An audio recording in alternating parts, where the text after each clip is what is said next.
YTN은 현대 팰리세이드와 소나타, 그리고 기아 카니발, 벤츠 마이바흐에 이르기까지 국내외 여러 차량의 시동 꺼짐 문제를 보도해왔습니다. 이처럼 차종과 제조사를 가리지 않고 비슷한 사고가 반복되는 이유가 무엇인지 김철희 기자가 전문가와 함께 따져봤습니다.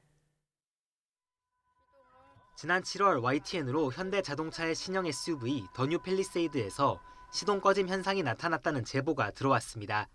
확인해보니 한 달도 안 돼 국토부 산하 자동차 리콜 센터에 관련 신고가 수십 건이 접수될 정도로 문제가 컸습니다.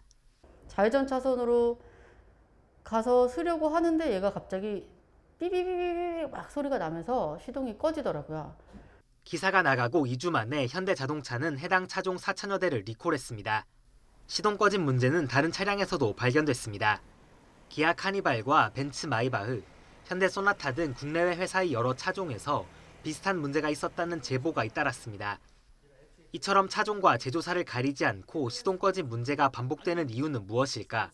전문가는 첫 번째 이유로 자동차라는 기계의 특성이 이전과는 달라졌기 때문이라고 말합니다.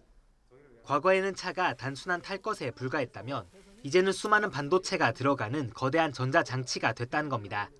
예전에는 뭐 컴퓨터가 엔진만 제어하겠는데 지금 미션도 제어해야 되고 브레이크도 제어하고 조향장애도 제어하고 편의장치 제어하다 보니까 워낙 많아집니다. 커다란 전자장치가 돌아가려면 문제 해결에 필요한 설명서, 알고리즘도 복잡해질 수밖에 없습니다. 하지만 발생할 수 있는 문제의 경우의 수 역시 기하급수적으로 늘어나다 보니 웬만한 설명서로는 모든 상황에 대처하기 어렵습니다. 만에 하나 알고리즘으로 해결할 수 없는 돌발 상황이 발생하면 차량은 안전을 위해 시동을 꺼버리게 되는 겁니다. 그럼 컴퓨터는 어디다 기준을 맞춰야 될지 모르니까 시동을 일단 끄고 보는 거죠. 왜? 안전해야 되니까.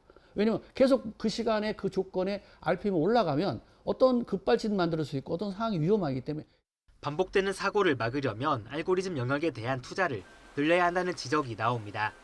특히 알고리즘 등 소프트웨어 분야 자립도가 낮은 국내 기업들은 지금부터라도 적극적으로 기술 개발에 나서야 경쟁력과 안전이라는 두 마리 토끼를 잡을 수 있다는 게 전문가의 조언입니다.